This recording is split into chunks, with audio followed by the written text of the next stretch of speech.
NASCAR has banned the Let's Go brand and sponsorship. NASCAR is expected to ban political sponsors in general, and Ryan Preece has landed a ride for 2022. What's going on, guys? It's Daniel, and welcome back to another video. We've got a ton of NASCAR and other stories discussed here today on the channel. Let's go ahead and just jump straight into those really quickly. We've got a couple paint schemes to take a look at first. Let's take a look at those paint schemes really quickly. The first paint scheme we're going to take a look at is Kevin Harvick's 2022 Hunt Brothers racing scheme that we're going to see in 2022. Unknown how many races Hunt Brothers will sponsor Kevin Harvick, but they will sponsor him again in 2022.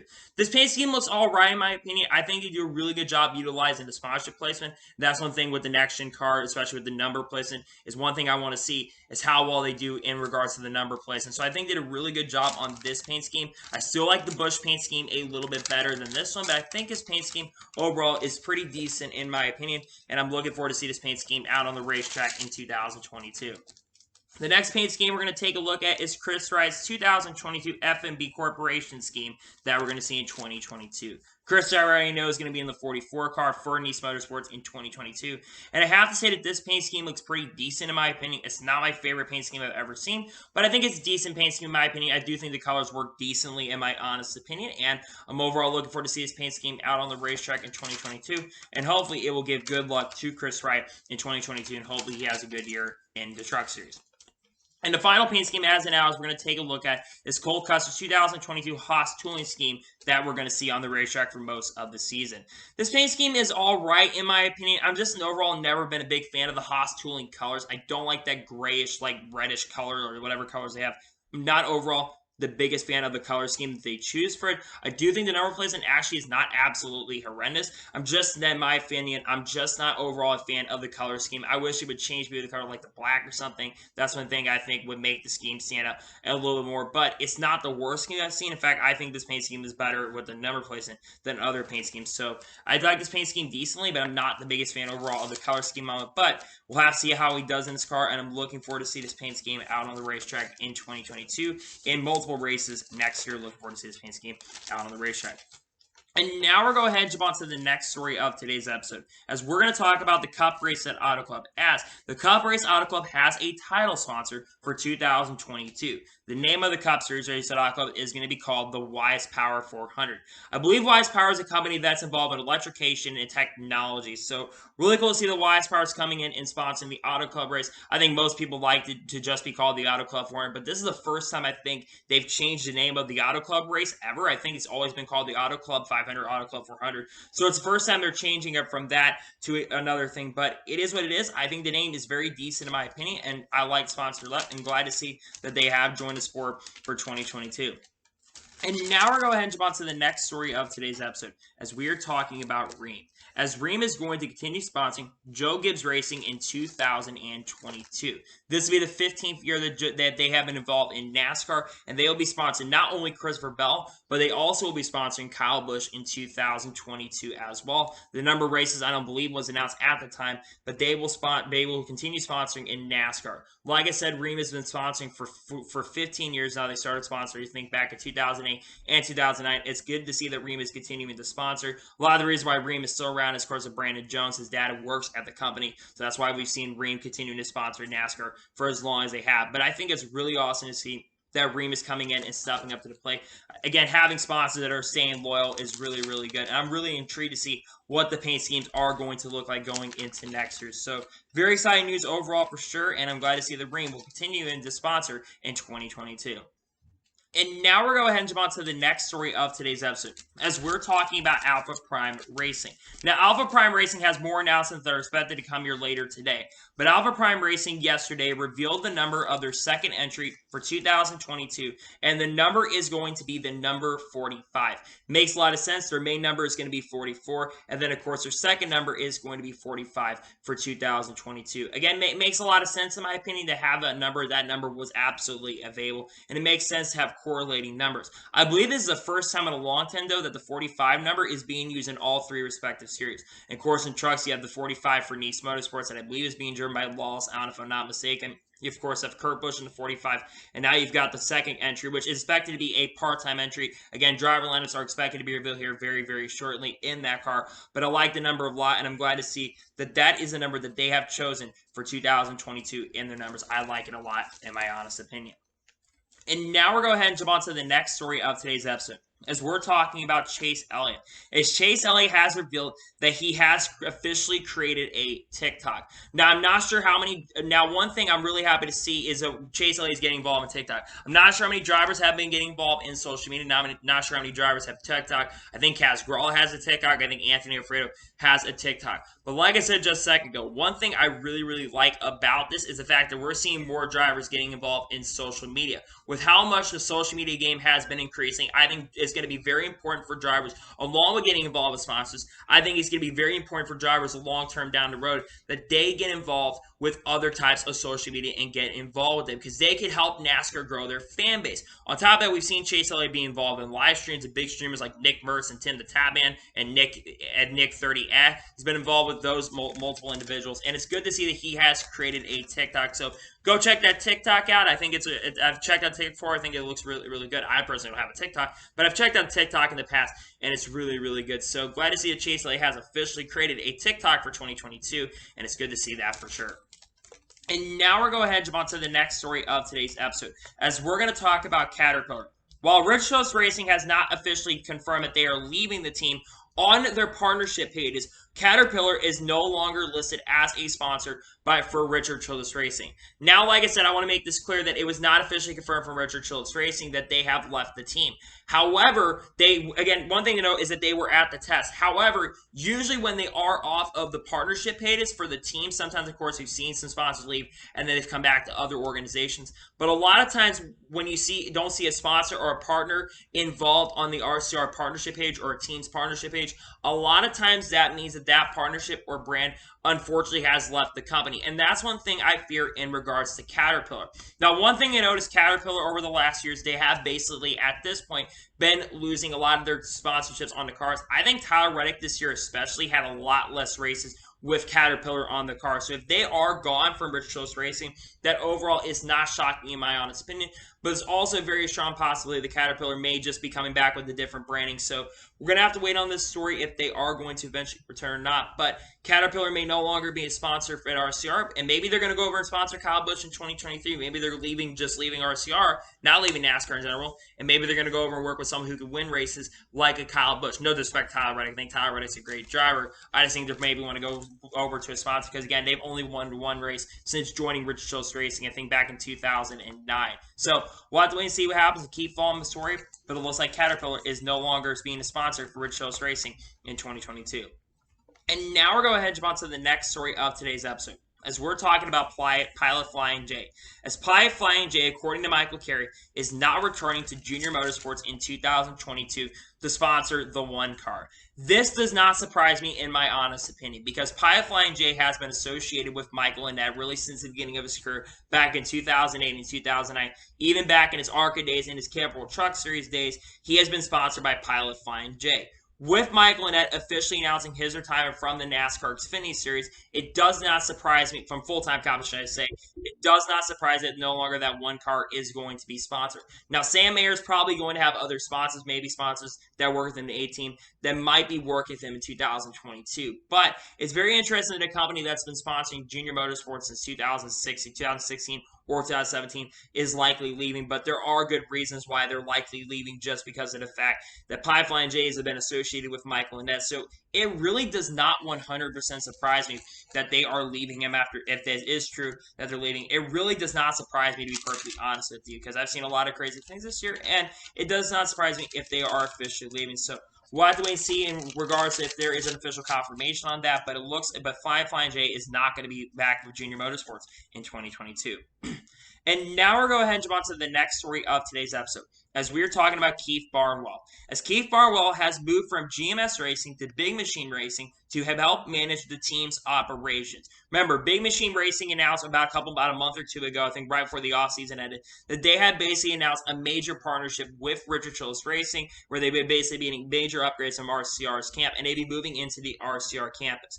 This is a massive, massive move, in my opinion, to bring someone who's worked at a team like GMS Racing, and I think he's been kind of one of the big people that's been part of their managing operations over the last couple of years. So it makes a lot of sense that they're bringing him in to the organization. But I think that this is an excellent move to bring someone because Big Machine Racing, I think, is a team that's had potential. I think Jay Buford is also a really decent driver, and having someone to come into the Big Machine Racing and helping this team out, because again, I think a lot of people thought the team last year was kind of a joke, but they kind of also at the same time, they proved themselves. So I'm really happy to see that Keith Barnwell is coming into this team in 2022. I think this is a very excellent and a very, very great move, and I'm happy to see that Keith Barnwell is going to be coming in to work with this team in 2022 and being their managing partner. They've been making some big moves over at Big Machine Racing, including their upgrades for next year, and I think this is an awesome move, in my honest opinion.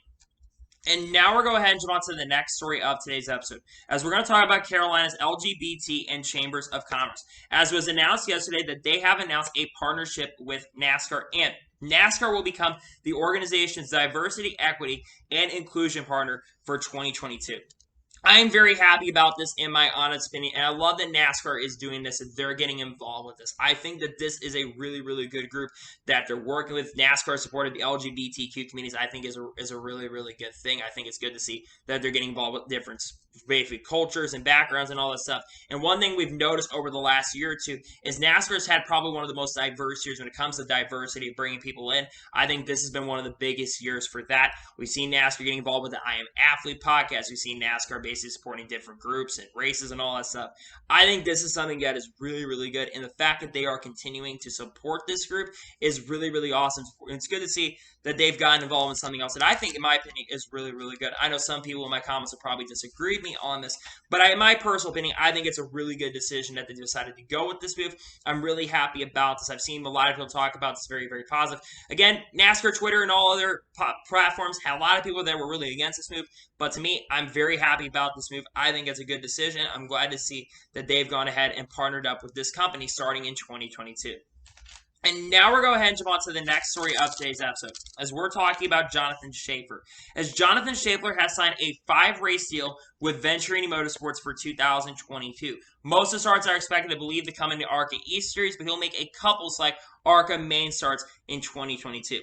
To give a backstory on Jonathan Schaeffer, I believe Jonathan Schaeffer is a 15 or 16-year-old race car driver who's basically been racing the late models and the local racing for a couple of years, and he's been kind of a driver that a lot of people have had their eyes on. He's also part of the Toyota development team, and he's expected long-term to be a driver that is in the Venturini camp for many, many years. Again, John Schaeffer is not eligible to run full-time in the main ARCA series, because if you want to run full-time main ARCA, you have to be the age of 18 years old, but it's going to be good for him to get some experience with the Venturini camp. I'm not sure what my expectations are going to be, because again, he's a younger driver, so you really kind of can't have insane expectations, especially for a younger driver. You kind of have to have lower expectations for a driver, and don't expect him to go do absolutely amazing. But again, I'm glad to see that Jonathan Schaeffer is getting involved with the team, and I think that this will be a really, really good move for the team. So good luck to Jonathan Schaeffer in 2022, and hopefully he will do good enough to impress and get a lot of people happy with him going into next year. Good luck to Jonathan Schaeffer this year with Venturini, because again, he's going to be in a really good team next year, and he's expected to run well, but don't expect him to be a championship threat. He's just going to be out there learning and getting some experience. And now we're going to go ahead and jump on to the next story of today's episode, as we're talking about Kyle Keller. As Kyle Keller will be driving full-time in the ARCA West Series in 2022 in his own organization in the 12th car early in the year, and then he will transition in the ARCA West and ARCA Main Series to the number 70.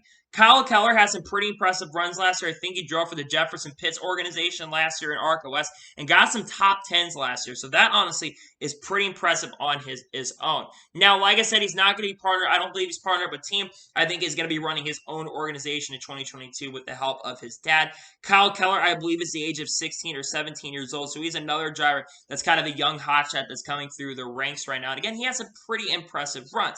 Now, with him not having as much backing from other organizations, what are my overall expectations for Kyle Keller going into next year? I'm going to keep them pretty realistic with Kyle Keller. I'm not expecting Kyle Keller to go out there and set the world on fire. I think he's going to contend for some top fives and contend in some races next year. I expect him to do good at some points next year, but I don't think Kyle Keller is going to win the championship next year, but I think he could have a pretty big year in 2022. So we're going to have to wait and see what happens and how he does in 2022, but I'm glad to see that he's going to be running full-time in ARCA West in 2022. Good luck to him. There's a lot of high expectations for him, and I hope he does really, really well in 2022 in the ARCA West Series and main ARCA as well. And now we're going to go ahead and jump on to the next story of today's episode, as we're talking about Connor Jones. As Connor Jones will drive for 3 races for Venturini Motorsports in 2022. In the main ARCA Series, he will drive at Iowa and Salem, and then in the ARCA East Series, he will drive at Dover. Connor Jones is a 15-year-old driver. He may be related to Jagger Jones, I'm not entirely sure, but Connor Jones is, I think, a good move, in my opinion, for him to get a little bit of experience at these shorter tracks. Again, he's only 15 years old right now, so he will be, I believe he'll be around 16, and then he'll be eligible for Iowa and Salem, and he can't run at the bigger tracks. Why? Similar to the other driver, Jonathan Schaeffer, why he can't run full-time is because, unless he runs in ARCA West or ARCA East, he can't run full-time because he's not 18 years old. But Connor Jones is going to be getting a major, major opportunity right here. I don't think they announced the number of the car he's going to drive. But again, he's going to have I'm not going to give him really insane expectations going into next year, just because of the fact that Connor Jones is a driver that is a little bit inexperienced and doesn't have as much experience, if that makes any sense. But I think Connor Jones has potential to do very, very well. We'll have to wait and see what happens in regards to this. But I'm glad to see that what Venturini Motorsports is doing here is they're trying to look at the young talent for the long term. I think that's why you're seeing drivers like Jonathan Schaeffer and why Connor Jones are getting an opportunity for the long-term future. So good luck to Connor Jones going into 2022. I'm hoping he does really, really well, and I hope he does well in the Venturini camp and does well enough to impress in 2022. And now we're going to go ahead and jump on to the next story of today's episode, as we're going to talk about Jake Drew. As Jake Drew will return to ARCA West full-time in 2022 with Sunrise Ford Racing. Now, originally had been announced that he was going to be in the 6th car for the ARCA West. However, then the team basically clarified that the number had not been announced. It's expected that Trevor Huddleston, who's been in this team for the last couple of years, I think he's since around 2018 or 2019, he's not expected to return to Sunrise Ford Racing. It's unclear if that's the case, but he's not expected to return to the team in 2022. But Jake Drew, who contended for the championship, I don't think he won the championship last year, but the guy who contended for the championship in ARCA West will be returning in 2022. Jake Drew absolutely will be a championship threat at ARCA West next year. He almost won the championship. I think he got a win or two last year, and I think he will once again be a championship threat. I think he'll be absolutely a contender, and I think he's going to be a driver that everyone needs to keep your eyes on next year. He's going to, of course, have competition from guys like Taylor Gray. I think Taylor Gray, absolutely, if he is a guy that wrecks people. If he doesn't wreck anybody, I think he'll be a contender against Jake Drew and other drivers who will be in their teams next year. That being said, I think Jake Drew absolutely is a champ. Again, I absolutely think he's a championship threat. I think he's going to be a guy that everyone needs to watch for and everyone needs to keep your eyes on. I think he's going to do very well in 2022. So really happy to see that he has arrived for 2022. Glad to see that Jake Drew will continue to drive. I think having a driver like Jake Drew continuing to drive in ARCA West and ARCA is really, really awesome. And I'm glad to see that Jake Drew will continue driving in ARCA West in 2022. I think long-term he's going to end up in the main ARCA series. I think in the next year or so he'll end up in the main ARCA series. But I'm really happy to see that Jake Drew is going to continue driving in ARCA West in 2022, and good luck to him going into 2022. And now we're going to go ahead and jump on to the next story of today's episode, as we are talking about Brad Moran. As Brad Moran has been officially named the Cup Series Director in place of Jay Fabian. Brad Moran has basically been managing the Truck Series for the last couple of years, and now he'll be jumping up to manage the Cup Series as the Cup Series Director. Brad Moran, I think, is a pretty decent basic guy who does control the race. I think the managing director is a guy who does control of the races, helps with race control as well. I think he's going to do a good job when it comes to directing the races. I think he's going to do a really, really fabulous job. Again, I know the Truck Series have their own issues, and there were a couple times where I think he made a couple of mistakes, but I do think coming up to the Cup Series, he's going to learn a lot more, and not only that, I think he's only going to get better being a guy that works at that. So I'm glad to see that Brad Moran is getting involved in this. And I think having a guy like Brad Moran come in here and work, and I think Brad Moran is already going to do a miles better job than Jay Fabian. I said this about Jay Fabian many, many times, but I'll say this again. I don't think Jay Fabian was a really, really good Cup director, not just because of his personal issues off the track. Jay Fabian was I think, the person behind a lot of the really, really bad calls. And having a guy like Brad Moran, who's been in this game for quite a few years, who in my opinion absolutely deserves, and I think he's already been kind of managing the Cup Series races with Jay Fabian already being out for a while. So I'm really overall happy to see that Brad Moran is coming in and working as a Cup Series director, and I think he's going to do a really, really good job next year. I think this is a big pickup for NASCAR. I'm glad to see that Brad Moran is going to be the Cup Series director for NASCAR starting in 2022, and I think he'll be in it for a very, very long time, to be honest with you. Now we'll go ahead and jump on to the next story of today's episode, as we're talking about Blake Harris. As Blake Harris has been officially announced to be the crew chief for Michael McDowell in 2022. To give a backstory on Blake Harris has been the car chief for Martin Truex Jr. for the last couple of years, has been basically been working with Martin Truex Jr. really since around 2016 to 2017, and now moving up to be a crew chief for Michael McDowell in 2022. To me, this is a massive, massive pickup for Front Row Motorsports. And what's interesting is it kind of seems like a Front Row Racing reunion, because Clayton Hughes had been an old spotter for Martin Truex Jr., and now you got Blake Harris will be working with Michael McDowell as well, who was also working with Martin Truex Jr. But I think that this overall Front Row Motorsports is making some massive, massive, and some really, really big moves. And I know that I don't know how much crew chiefing experience. I don't think Blake Harris really has ever had any major crew chiefing experience.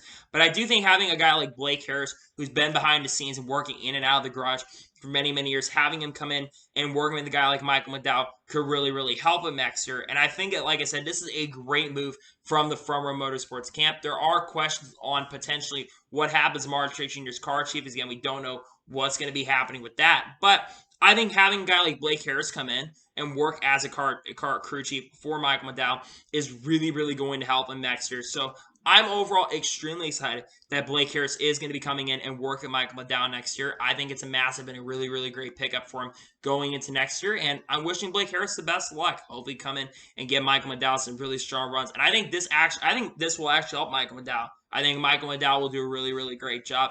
And I'm glad to see that Blake Harris is going to be working as a crew chief for Michael McDowell next year. Good luck to him. There's going to be a lot of pressure put on him next year. Hopefully he will have a big year, but I think Michael McDowell will have a pretty big year next year. I think he's going to have a solid year in the Cup Series in 2022. And now we're going to go ahead and jump on to the next story of today's episode, as we're going to talk about Brandon-Built Motorsports. Now, we'll get into the LGB coin situation here in just a little bit, but Brandon-Built Motorsports is reported by Adam Stern that the plans for 2022 for Brandon-Built Motorsports are now unclear after NASCAR rejected the LGB coin deal. As SBJ understands that LGB coin was the only serious offer the team had on the table in recent weeks. This is really, really unfortunate, and honestly, I'm not entirely surprised. Again, I'll get into my opinions on NASCAR decision in regards to them denying the sponsorship when we get to the LGB coin story, and we'll get to that later in the episode. But I think that, in my opinion, I really feel for Brandon-Built Motorsports. And again, I'm really fearing for the future of Brandon-Built Motorsports because of this situation. And really, in my opinion, it's not entirely your fault. Again, the whole situation, we'll get into that later. But I feel for Brandon-Built Motorsports, and especially Brandon Brown, because really, it's not really their fault in the situation. And they got put into a really, really bad position because no sponsors are talking to them. Besides the one we talked about, no sponsors were really, really talking to him. And now you have a situation where this team may not be able to run the full year, or they're going to have to find somebody that is a sponsored or a paid driver. They're going to have to find somebody who is a paid driver and ask them to basically come in and sponsor them and basically run the whole season, who may not be as good of a driver but has a major paycheck. That's one major concern going into next year. And I'm afraid that Brandon Brown is not going to run the full season this year. That's one thing I'm really, really afraid of because of this situation. I'm really afraid of Brandon Brown's future, but it is what it is in this situation. I hope that someone can step up to the plate and hopefully fix the situation for Brandon Brown, and hopefully they can find something for him next year. Honestly, I really feel for Brandon Brown in this situation. I feel like he got involved in something, unfortunately, something that really was out of his control, and unfortunately, because of that, he had to go for something that unfortunately got denied. So it is what it is. I do hope in general that Brandon-Built Motorsports is able to find sponsorship for 2022, because again, if they can't find anything, it's really, really unfortunate in my honest opinion. And now we're going to go ahead and jump on to the first of three major stories of today's episode, as we're talking about Ryan Preece. As Ryan Preece has finally signed something for 2022. It was announced this morning that Ryan Preece has signed with Stewart-Haas Racing as a reserve driver for 2022. He will be their simulator driver for 2022. He will run 2 Cup Series races, the Dover and Makoko 600. The team to be announced. We'll get into what team I think he'll run for there. He'll run 3 Xfinity Series races at Richmond, Charlotte, and Nashville. We'll get into what team he'll probably run for there. And he will run 7 Truck Series races for DJR in the number 17 truck at Las Vegas, Atlanta, Darlington, Texas, Nashville, Pocono, and Kansas. Now, I know a lot what y'all are thinking. A lot of you probably wanted Ryan Preece to have a full-time ride. And trust me, I wish he did get a full-time ride. However, I think that this overall is a very, very good move in my opinion. And this move actually makes a lot of sense, more sense than I think a lot of people are thinking. Ryan Preece is part of the KHI management group. And guess who drives for Stewart-Haas Racing? He's been the main driver at Stewart-Haas Racing really for the last 6 or 7 years. Kevin Harvick. Kevin Harvick owns a management company, and Ryan Preece is one of those drivers. And I know I've made speculation that he was going to be driving for this team. Plus, he's driven for DJR Racing in the past. First thing is, I think this is a really good move. And plus, there is a possibility, especially with the rise of COVID-19 cases, with the Omicron variant happening in the United States right now, there's a very strong possibility that he may get more starts than just 2. Now, let's jump into the teams. Of course, we know he's going to be driving for 7 races for DJR Racing. I think that Ryan Preece will have a very strong opportunity here to contend for wins in those. He got to win at Nashville. I think he's going to be the favorite for that Truck Series race at Nashville. I think he's going to do a really good job in that truck race. I think he's going to have a good shot at chance of getting it done. I think he also could win more races with DJR Racing. He ran his first or second truck race of the team, and he ended up winning it. So I expect that Ryan Preece will be contender with those. Let's next talk about the NASCAR Xfinity Series, what team I think he will run for. There are 2 options for him. Of course, SS Greenlight Racing. SS Greenlight Racing does have an association with SHR. They've had their SHR guys go over there and race for SS Greenlight, and also Ricker Racing, which, of course, Ricker Racing has been involved with SHR over the last year or so. So I think that he will potentially go to air. The other team is BJ McLeod Motorsports, and I think this is more likely where he's going to end up. BJ McLeod Motorsports, their Cup Series team, Live Fast Motorsports, has an association with Stewart-Haas Racing, and I think that he will end up there, in my opinion. I think that he will end up BJ McLeod Motorsports, which ride, I think it's going to be the same ride that Nick Sanchez is going to be driving. I think that ride that Nick Sanchez has is going to have multiple drivers in the NASCAR Xfinity Series, so I think that he's going to drive for BJ McLeod Motorsports. And finally, the Cup Series. What team do I think he's going to run for? There's one team in particular, Ricker Racing. Ricker Racing is expected to have 1 full-time driver, and they're expected to have multiple drivers in their other car. The full-time ride, I would assume that Cody Ware is the most likely to go to that ride, and then the part-time ride is most likely going to be a mixture of drivers like Ryan Preece and James Davison. Maybe they're going to run a 3rd car for the Daytona 500, who knows? But he's expected to run 2 Cups through those 2 Cup races, and most likely those will go with Ricker Racing. Now, I think overall, in the long term, this is going to be a really, really positive move for Ryan Preece. I think having him being as the backup driver, I think is a really good move. I know that everyone associates Formula 1 because, of course, Formula 1, they have association with that. But I also think that this is going to be long-term. I think that there is a long-term plan in the works. Alex Bowman had a similar situation. This for a couple years. He was a reserve driver for the Hendrick Motorsports camp, and eventually he took over for Dale Earnhardt Jr. after driving at Junior Motorsports. I think Ryan Preece is the ultimate driver that they are eventually going to choose as a driver that is going to replace Kevin Harvick. I think that's who's going in to replace Kevin Harvick in 2023 and 2024. So while maybe Ryan Preece won't have a full-time ride in Cup Series in 2022 or 2023, I think 2024 will be the year Ryan Preece takes over for Kevin Harvick. I know people said maybe Haley Deegan is going, and possibly he's going to replace Eric Almirola too in 2023. That's also a very strong possibility he could take over for Eric Almirola if the Smithfield money dries up. But I think Ryan Preece obviously is going to be in the Cup Series in the near future with SHR, which they need someone that is kind of an older veteran who has talent, who can get things done. Because I think that if they didn't have a guy like Ryan Preece coming in, I think the future of this team would be in question. So the fact that they have already a plan set in stone for Ryan Preece next year, I think is awesome. It's excellent, and I'm glad to see that Ryan Preece has something for 2022. And good luck to Ryan Preece heading into next year, because I think he's going to need it. And good luck to Ryan Preece next year. And I think that he'll be a contender in all 3 respective series. And you never know, he could do really well with Ricker Racing and the other teams going into next year. And now we're going to go ahead and jump on to the next story of today's episode. And the first major story is we're going to talk about political sponsors. As this is from the continued report earlier, as reported by Adam Stern, the NASCAR is expected to formally ban political sponsorships in the coming weeks. This, in my opinion, is a really strong move. The NASCAR is going to ban political sponsorships. I've been saying this for a while. My opinion, I used to never really have a big problem with political sponsorships, but especially over the last decade or so, really over since around the time Trump got into office in 2016, really about the time that president election happened in 2016 to now, I think that the political climate has gotten extremely toxic over the last few years. And honestly, to me, I think a lot of people come to racing to escape the political side of stuff. Again, I don't care what side of the political spectrum you're on, whether it is the left or the right. I think that NASCAR going ahead and removing political sponsorship, I think, one, I know people are thinking freedom of speech, and again, I am for freedom of speech. I think freedom of speech is something that's very, very important.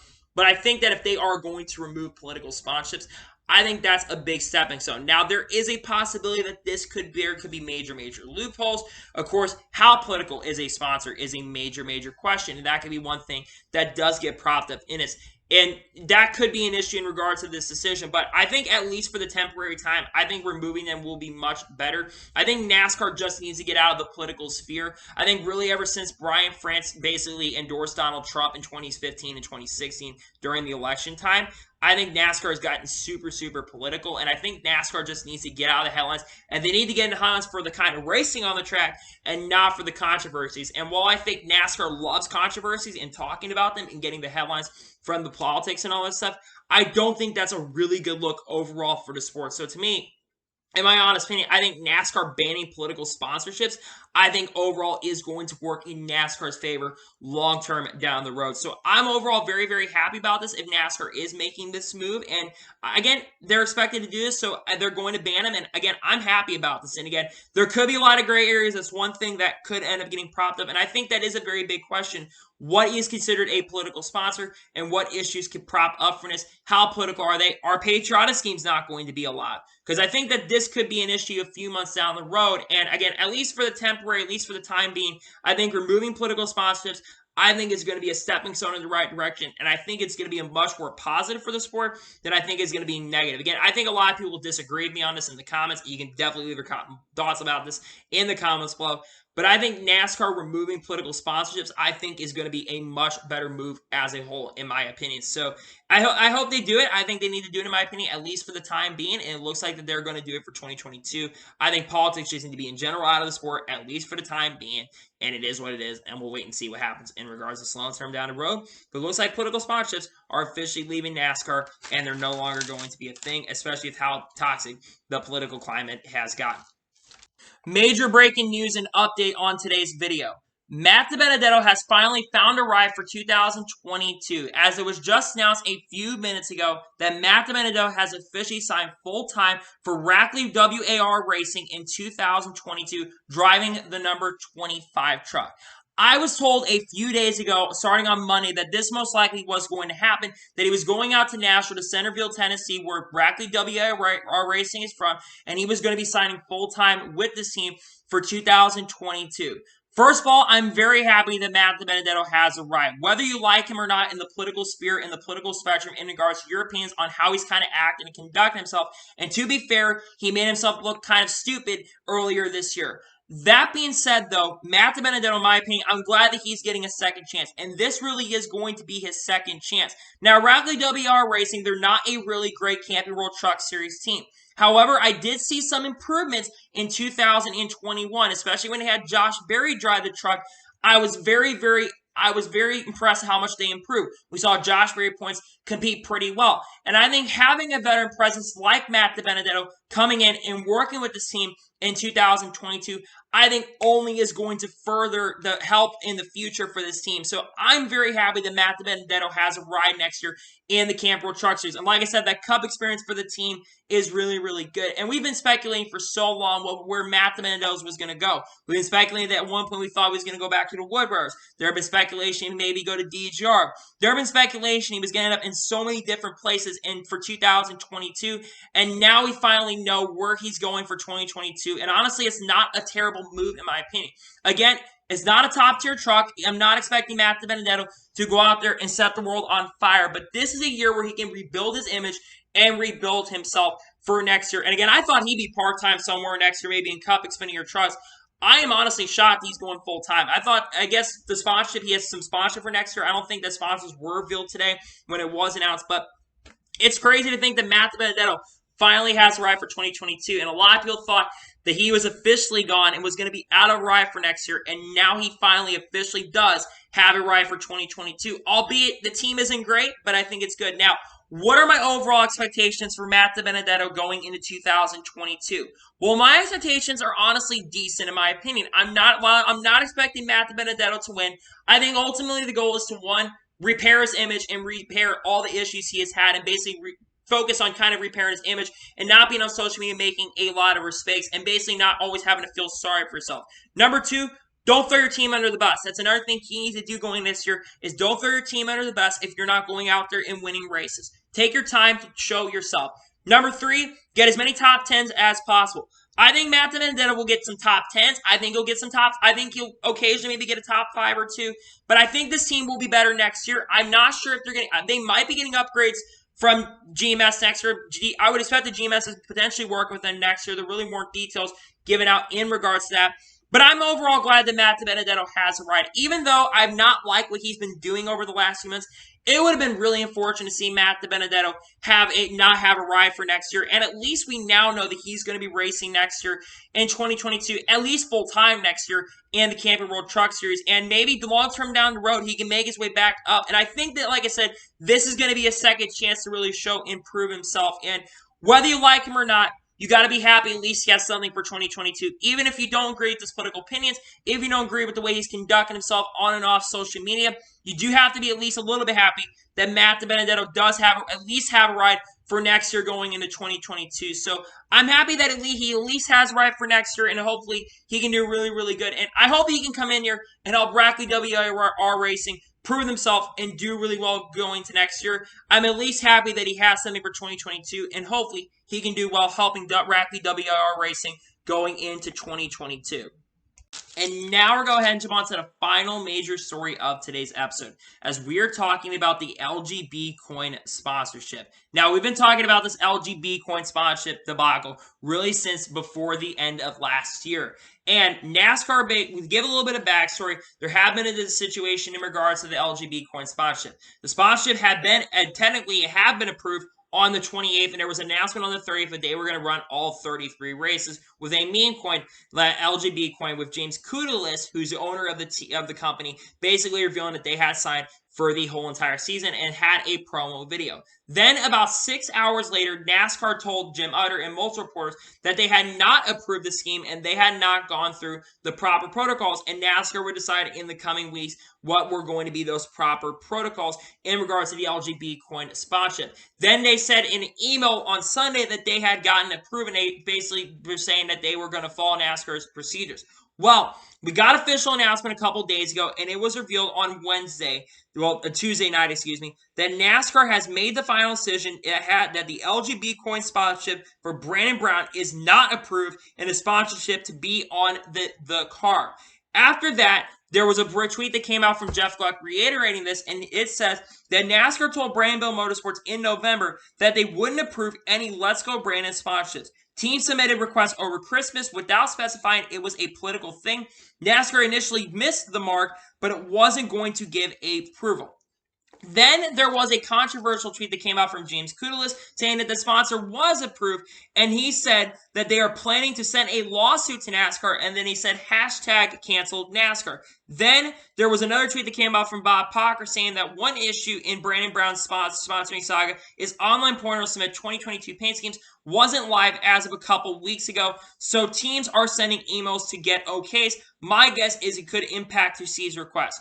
Let's talk about all this for a second. It does not surprise me that they are not approved. I'm not entirely shocked and not entirely surprised, considering the NASCAR is going in the direction of looking to ban political sponsorships in the sport. Now, James Coodle, now it looks like to me what happened here is it looks like that both stories are kind of true.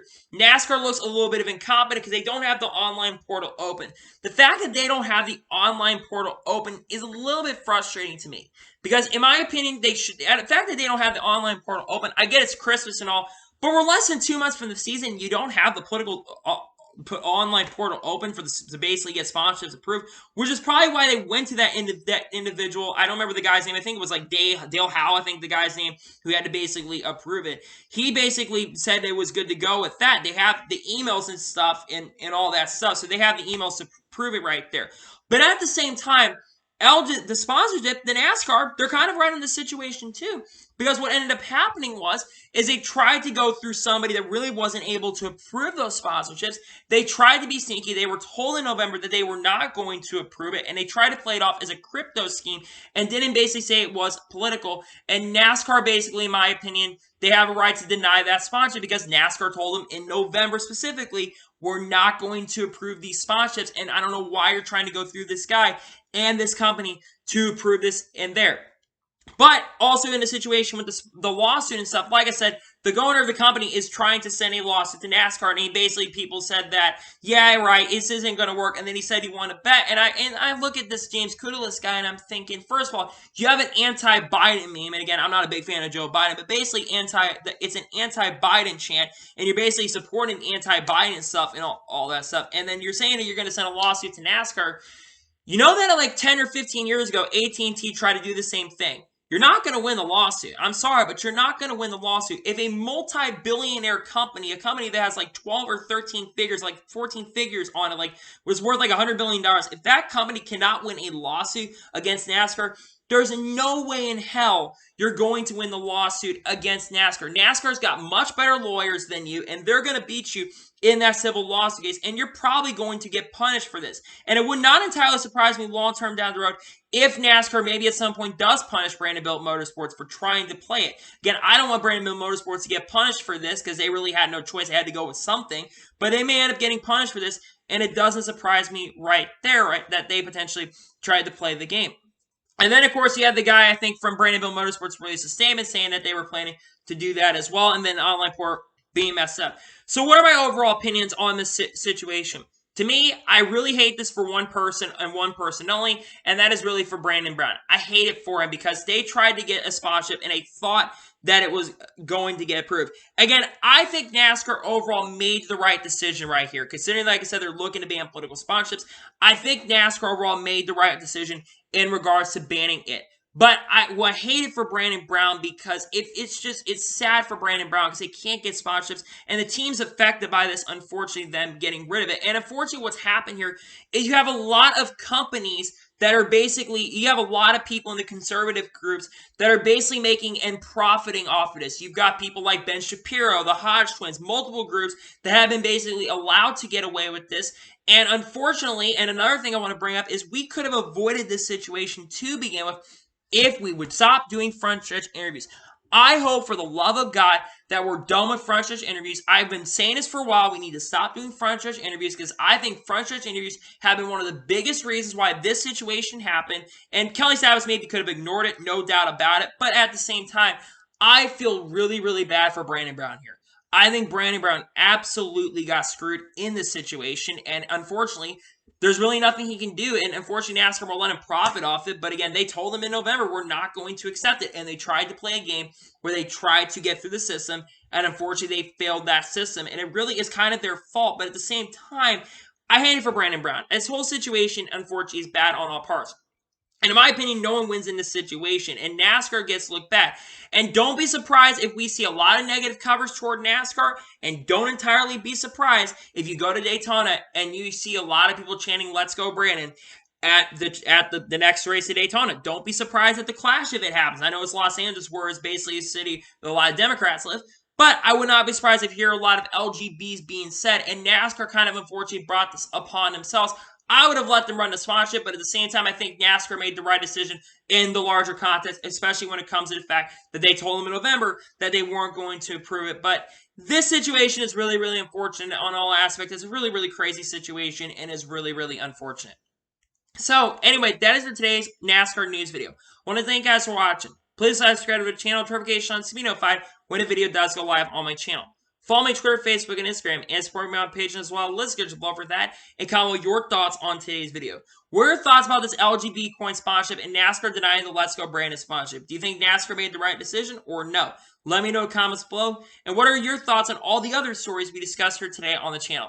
Let me know in the comments below.